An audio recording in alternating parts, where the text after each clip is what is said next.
ผู้ฟังท่านผู้ชมซึ่งตามปกตินั้นก็ทุกวันจันทร์นี่ก็จะเป็นท่านอาจารย์พระมหาอนุวัฒน์ทิตเมโทแต่เนื่องจากคืนนี้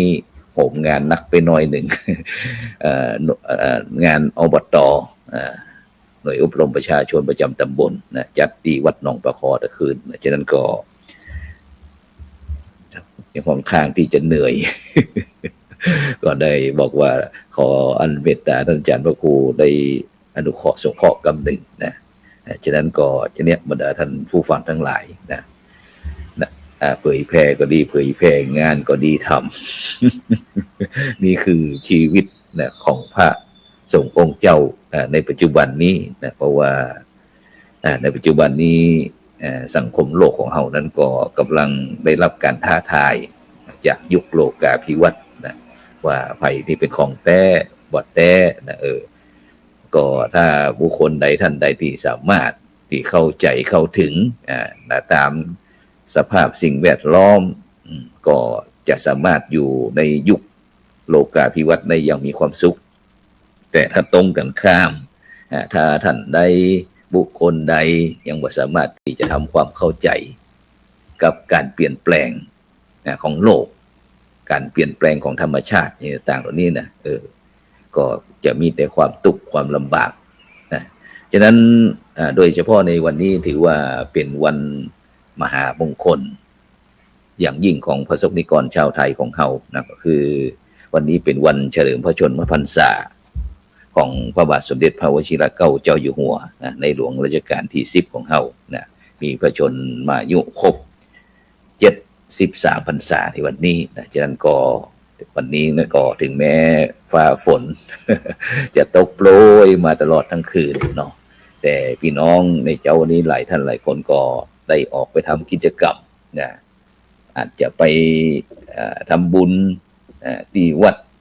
ว่าอารามนะหลายท่านหลายคนก็ออกไปเป็นจิตอาสาจิตอาสากับหน่วยงานทั้งภาครัฐภาคเอกชนต่างๆหลายท่านหลายคนก็เป็นผู้ที่จิตอาสาเฝ้าระวังนะโดยเฉพาะในช่วงนี้ชุดชลบนะชุดรักษาความปลอดภัยประจำหมู่บ้านก็ต้องทำงานหนักสักหน่อยหนึ่งนะเพราะว่าในช่วงนี้ภัยตึงจากน้ำมือมนุษย์ไฟภัยจากธรรมชาตินะมันก็ท้าโถมเข้ามานะฉะนั้นก็ในวันนี้นะพระสงฆ์ในฐานะที่เป็นพระสงฆ์นิกรชาวไทยเขาก็ลองคิดพอว่านี่จะทำอย่างสักอย่างหนึ่งถวายแก่พระองค์ท่านในฐานะที่พระองค์ท่านเป็นผู้ที่ได้สร้างเป็นที่ศูนย์รวมดวงใจนะของพระสงฆ์นิกรชาวไทยโดยเฉพาะคณะสงฆ์ส่วนข้าราชการต่างๆก็ได้จัดงานสืบสารงานพ่อต่อยอดทุนเล่าเรียนหลวงนะซึ่งก็เนื่องมาจากที่พระบาทสมเด็จเจ้าอยู่หัวรัชกาลที่9พระองค์ท่านเปิ่นก็ได้พร้อมถึงสมเด็จพระนางเจ้าพระบรมราชินีนะพระพันปีหลวงนะก็ได้สร้างงานสร้างโอกาสพี่น้องพระสงฆ์นิกรชาวไทยของเขานะบอกว่าจะผ่านโครงการต่างๆเพื่อที่จะบำบัดทุกข์บำรุงสุขนะแล้วก็ในหลวงรัชกาลที่10ของเขานี่ก็สืบสารงานป่อต่อยอดทุนเล่าเรียนหลวงนะฉะนั้นก็บอกว่าจะเป็นโครงการพระธรรมจาริกโครงการหลายโครงการบรรดาท่านผู้ฟังทั้งหลายนะที่ออกมาปัจจุบันเนี่ยนะซึ่งคณะสงฆ์ไทยเขาก็สืบสานบอกว่าจะเป็นเรื่องโครงการพระธรรมจาริกนะที่ทรงพ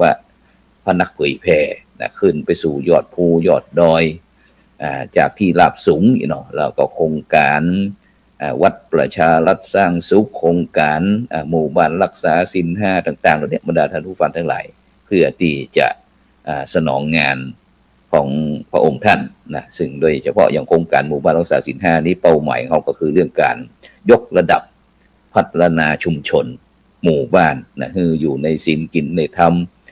ให้เกิดความสุขแบบยั่งยืนนี่พัฒนาหมู่บ้านโดยตรงส่วนโครงการวัดประชารัฐสร้างสุขนี่ก็เป็นการพัฒนาวัดวัด5 สวัด5สะอาดสะอาดสงบสะดวกสบายต่างๆเนี่ยนะ ฉะนั้นตรงนี้บรรดาท่านผู้ฟังทั้งหลายฉะนั้นก็ในช่วงนี้หรือว่าตั้งแต่วันนั้นจนถึงวันนี้นะคณะสงฆ์ไทยเราก็บ่ได้ละเลยทอดทิ้งพี่น้องประชาชนเพราะว่าชีวิตของพระสงฆ์องค์เดชก็อยู่กับพี่น้องพุทธศาสนิกชนนะฉะนั้นก็ในช่วงนี้ก็เป็นช่วงเทศกาลเข้าพรรษานะในพี่น้องพุทธศาสนิกชนนั้นก็เข้าใจแล้วว่าเป็นตามพุทธบัญญัติ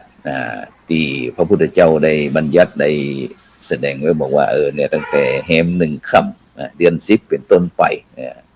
ระยะจากนี้3 เดือนพระสงฆ์องค์เจ้านั้นก็จะจำพรรษาจำวัดเป็นที่เป็นตางอยู่แห่งใดแห่งหนึ่งอย่างนี้เป็นต้นฉะนั้นก็เป็นโอกาสที่พระสงฆ์องค์เจ้า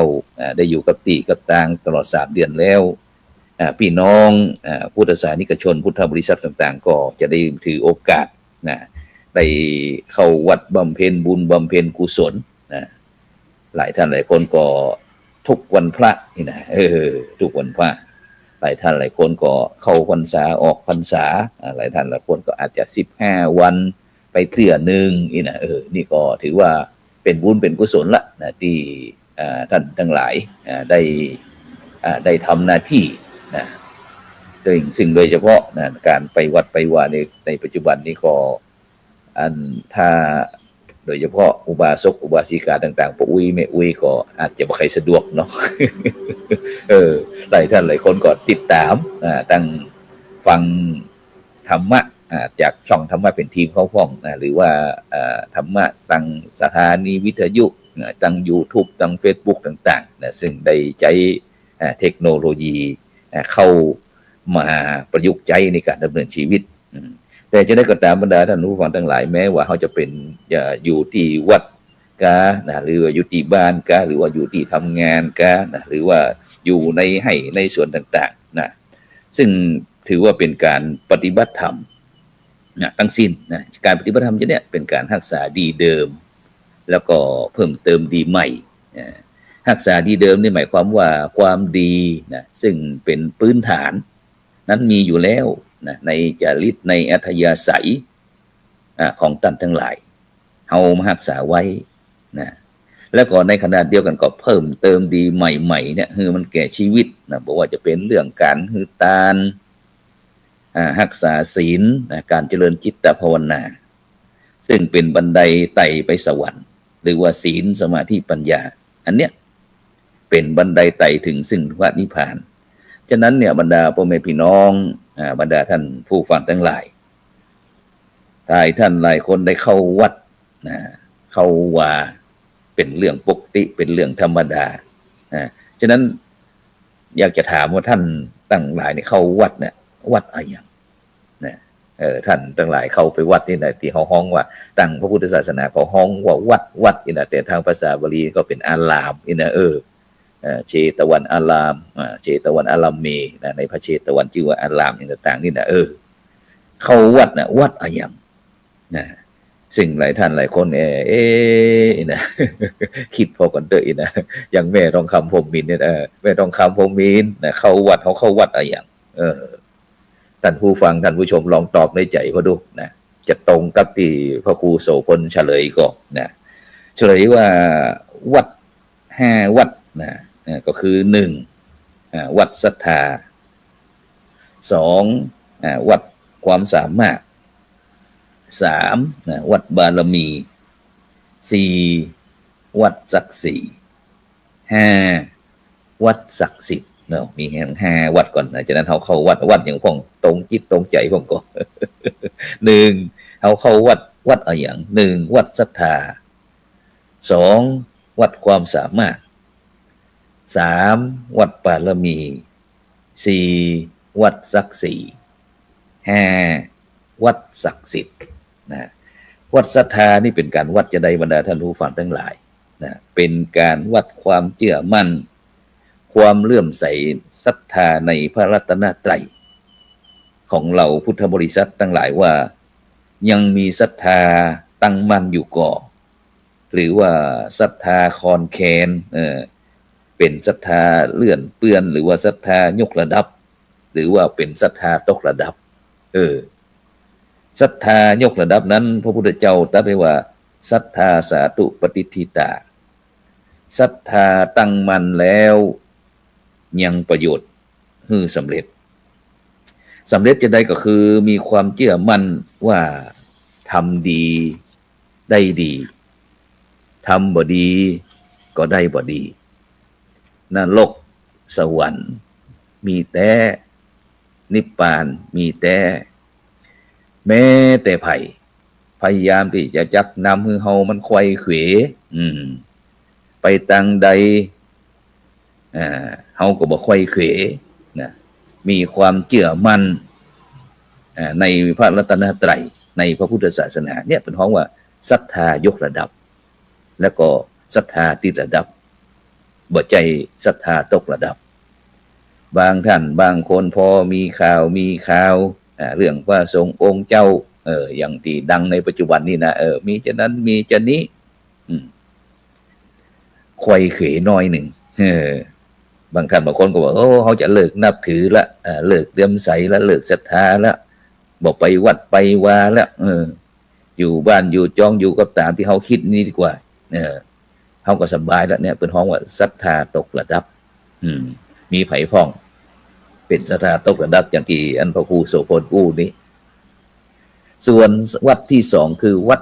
สามารถวัดความสามารถนี่แน่นอนละต้องวัดความสามารถของสมภารเจ้าอาวาสนั้น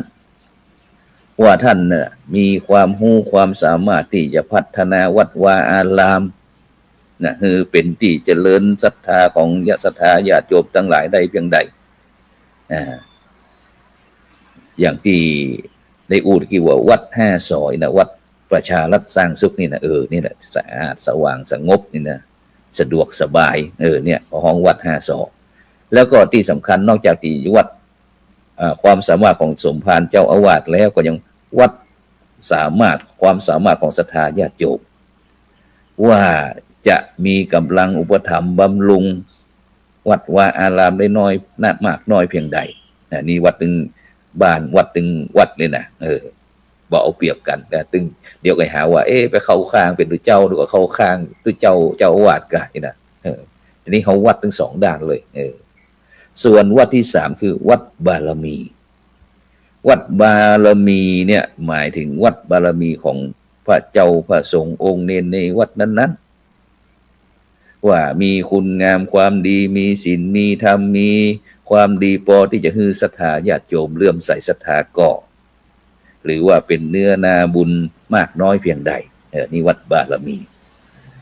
ส่วนวัดต่อมาเป็นว่าวัดศักดิ์ศรีวัดศักดิ์ศรีนี่ก็ศักดิ์ศรีของวัด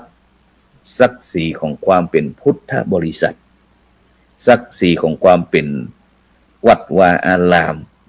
หรือว่าเป็นพระอารามหลวงอย่างวัดประสิงห์นี่นะเพราะว่าวัดนั้นมันมีถึงวัดลาดแล้วก็วัดหลวงวัดลาดนี่ก็คืออย่างวัดอินทปัญญารามที่ศรัทธาญาติโยมสร้างขึ้นมาพระอารามหลวงอันนี้ก็เป็นเจ้าฟ้ามหากษัตริย์พระบรมวงศานุวงศ์อย่างต่างๆนี่แล้วก็วัดอื่นคนเขาวัดกันนักหนาป้านนี่นะแต่วัดเฮานะมันเงียบมันเหงาไม่ใช่นะแสดงว่าคนวัดเฮาบ่มีศักดิ์ศรีสู้ที่อื่นเปิ้นบ่ได้นี่ก็ฝากไว้ให้คิดนะส่วนสุดท้ายก็คือเรื่องวัดศักดิ์สิทธิ์วัดเนี่ยบรรดาท่านผู้ฟังทั้งหลายเป็นปูชนียสถานหรือว่ามีสิ่งศักดิ์สิทธิ์ใดๆเป็นแหงดึงดูดจูงใจเฮาพ้องบางวัดก็มีพระพุทธรูปศักดิ์สิทธิ์อย่างวัดพระสิงห์วรมหาวิหารนี่นะมีพระพุทธสิหิงค์เป็นพระกู้บ้านกู้เมือง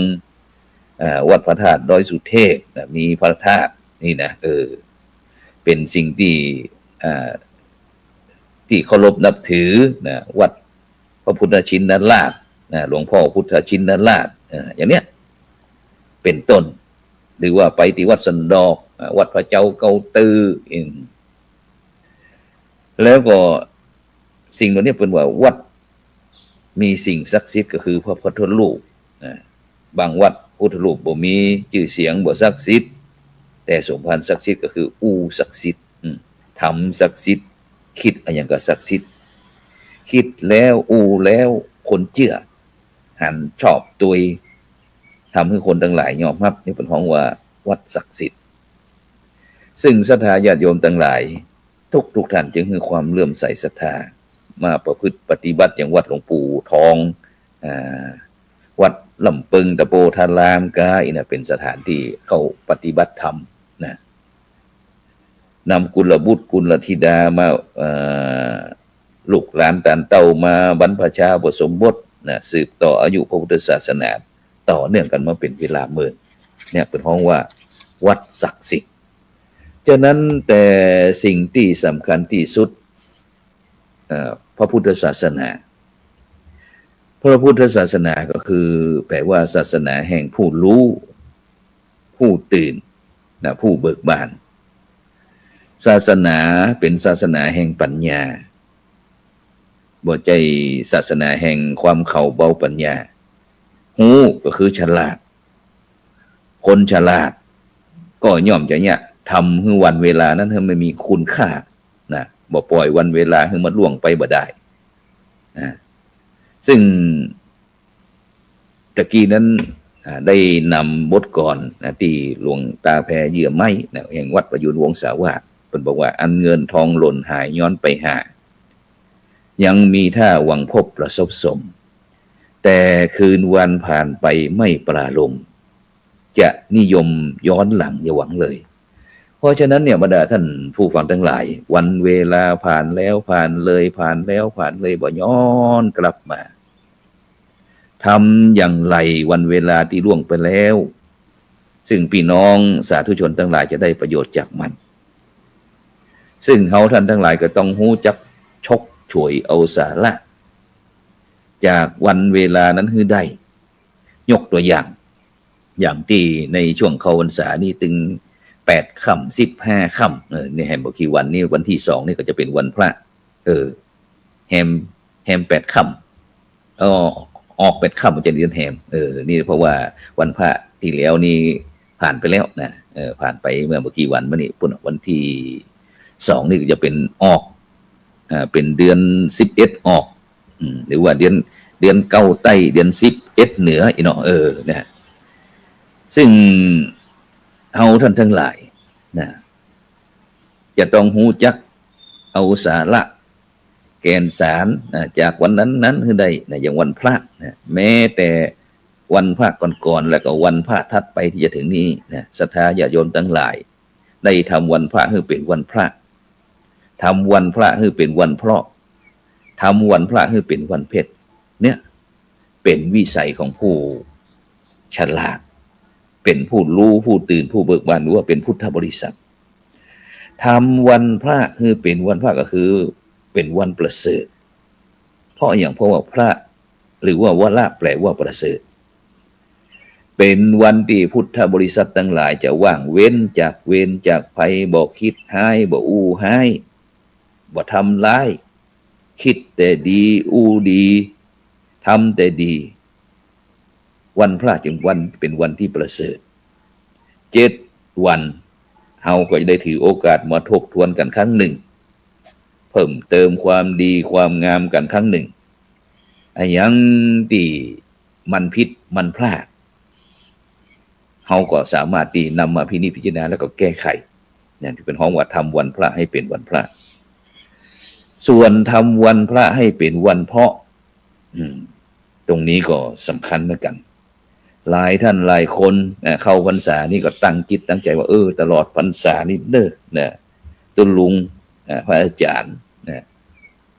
ตลอดพรรษานี่ผมจะอธิษฐานรักษาศีล 5หลายท่านหลายคนก็พระอาจารย์ดีเหมือนกันนะผมจะถือโอกาสงดเหล้าเข้าพรรษา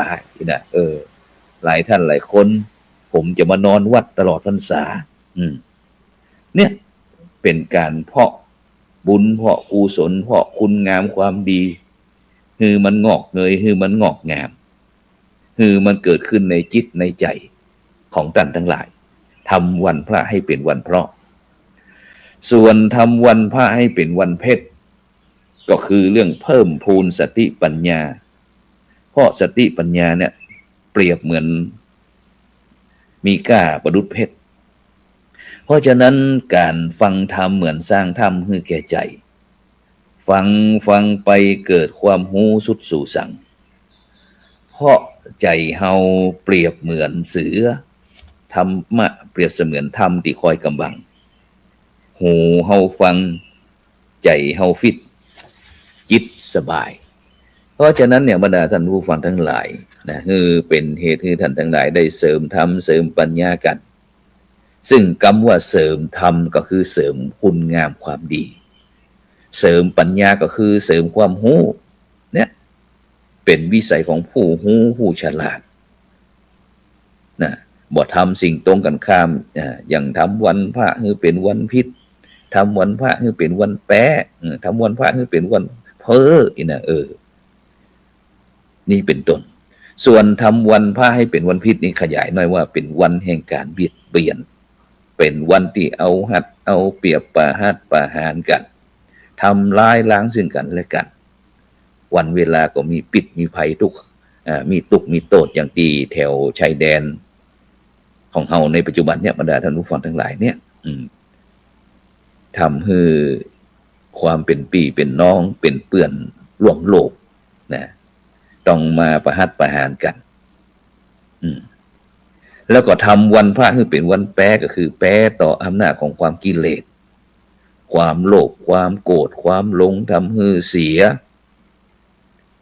ปี่เสียน้องอยากจะได้ตีหันอยากจะได้ตีนี่อยากจะเอานั้นอยากจะเอานี้แต่ความจริงแท้ๆแล้วเนี่ยเราบ่สามารถที่จะเอาสิ่งเหล่านี้ไปได้เลยสิ่งที่จะไปได้ก็คือบุญกับบาปความดีกับความบ่ดีนะนี่ทำวันพระให้เป็นวันแพ้ส่วนวันทำวันพระให้เป็นวันเพ้อก็คือเป็นวันแห่งการโกหกหลอกลวงทำก็ว่าบ่ได้ทำจู้ไล่เปิ่นไปในวันคนนั้นเปิดคนนี้เปิดตั้งตีความเป็นจริงบ่ใจจะอันเพราะฉะนั้นเนี่ยบรรดาท่านผู้ฟังทั้งหลายอยากจะให้ท่านทั้งหลายเนี่ยได้เมื่อไปวันพระก็เป็นวันแห่งการอธิษฐานแล้วก็วันสมาทานศีลเป็นวันที่ชำระกายวาจาใจให้บริสุทธิ์พุทธผ่องนะอย่างที่อันตุลุงเพิ่นบอกว่าสะอาดกายเจริญวัยนะสะอาดใจเจริญสุขเพราะฉะนั้นการมาประพฤติปฏิบัติธรรมเช่นนี้จึงเป็นการขูดคัดจริตอัธยาศัยคือมีความสดใสบริสุทธิ์พุทธผ่องนะปราศจากกิเลสตัณหาต่างๆนะเพราะฉะนั้นก็วันนี้เป็นวันเฉลิมพระชนมพรรษา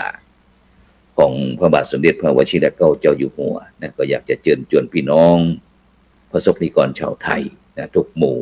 ทุกคณะทุกผู้ทุกคนนะได้ร่วมกันสร้างบุญสร้างกุศลแก่ถวายพระองค์ท่านนะขอให้พระองค์ท่านมีพระชนมายุยั่งยืนนานนะเป็นลมโพใบใหญ่ลมใสใบหนาของพระสงฆ์นิกรชาวไทยของเราซึ่งโดยเฉพาะในวันนี้ทางคณะสงฆ์จังหวัดเชียงใหม่คณะสงฆ์คณะศรัทธาพุทธศาสนิกชนในจังหวัดเชียงใหม่จังหวัดใกล้เคียงนะร่วมกับวัดพระสิงห์วรมหาวิหารนั้นก็ได้รับพระมหากรุณาธิคุณนะรับพระราชทานน้ำสงฆ์พระราชทานพระธาตุหลวงนะวัดพระสิงห์วรมหาวิหารในวันนี้ก็เวลาบ่าย 4:30 นนะก็จะมีพระมหาเถระนุเถระครูบาอาจารย์ต่างๆก็จะมาเจริญพระพุทธมนต์ประกอบพิธีส่งน้ำพระธาตุหลวงเฉลิมพระเกียรติแก่พระองค์ท่านฉะนั้นก็ในวันนี้พี่น้องพระสงฆ์นิกรชาวไทยทุกท่านก็คงจะได้สร้างคุณงามความดีถวายพระองค์ท่านแล้วก็เป็นการเสริมศักดิ์เสริมสีให้แก่หมู่เฮาด้วยฉะนั้นก็การทำคุณงามความดีทำได้ผู้หญิงผู้อย่างบรรดาท่านผู้ฟังทั้งหลายนอกจากที่จะเป็นเรื่องการฮือตานการรักษาศีลการเจริญจิตภาวนาวันนี้ถ้าเฮาบ่ได้มาร่วมที่วัดพระสิงห์ก็สามารถอยู่ที่บ้านอยู่ที่บ้านนั้นก็ทำสมาธิไหว้พระสวดมนต์ส่งแผ่เมตตาเนี่ยถวายพระราชกุศลแก่พระองค์ท่านนี่ก็เป็นสิ่งที่เราทำได้ หรือว่าอยากจะไปปลูกต้นไม้พัฒนาสาธารณประโยชน์วัดว่าอารามหรือว่าตั้งอย่างต่างๆตั้งโรงพยาบาลกาสาธารณะโรงพยาบาลส่งเสริมสุขภาพหรือว่าเป็นที่ไหนก็ได้นะเขาทำไว้เนี่ยหรือว่าอาจจะปากันตัดหญ้าทำความสะอาดรอบหมู่บ้านนี่ก็เป็นที่น่าอนุโมทนายินดีนะแต่ที่สำคัญก็คือถ้าฝนฟ้าตกเขาก็อยู่ที่บ้านกำหนดลมหายใจอาจจะปองหนอยุบหนอปองหนอยุบหนอนะสัมมาอรหังนะพุทโธหายใจเข้าพุทหายใจออกโธอีกก็ได้นะซึ่งก็เป็นการสร้างคุณงามความดีบำเพ็ญประโยชน์ถวายแก่พระองค์ท่านนะในฐานะที่เป็นศูนย์รวมจิตใจดวงใจของพระสงฆ์นิกรชาวไทยทั้งชาติฉะนั้นก็ในวันนี้ต้องขอบคุณอนุโมทนากับบรรดาท่านผู้ฟังทุกท่านนะพระสงฆ์นิกรชาวไทยทุกหมู่ทั้งนั้นนะได้ร่วมกันบำเพ็ญบุญบำเพ็ญกุศลถวายเป็นพระราชกุศลแก่พระองค์ท่านเนื่องในวันเฉลิมพระชนมพรรษาของพระบาทสมเด็จพระวชิรเกล้าอยู่หัวของพระองค์มีพระชนมายุยั่งยืนนานเป็นลมโพลมใสคือแก่พระสงฆ์นิกรชาวไทย100 ขอบเข้าพรรษาอยู่กำจูพระพุทธศาสนาคือมีความการกุ้งหุ่งเมืองอยู่กู่โลกตลอดครบจนถึง5,000 พระวษายิ่งยืนนานด้วยเถิดขอเจริญพร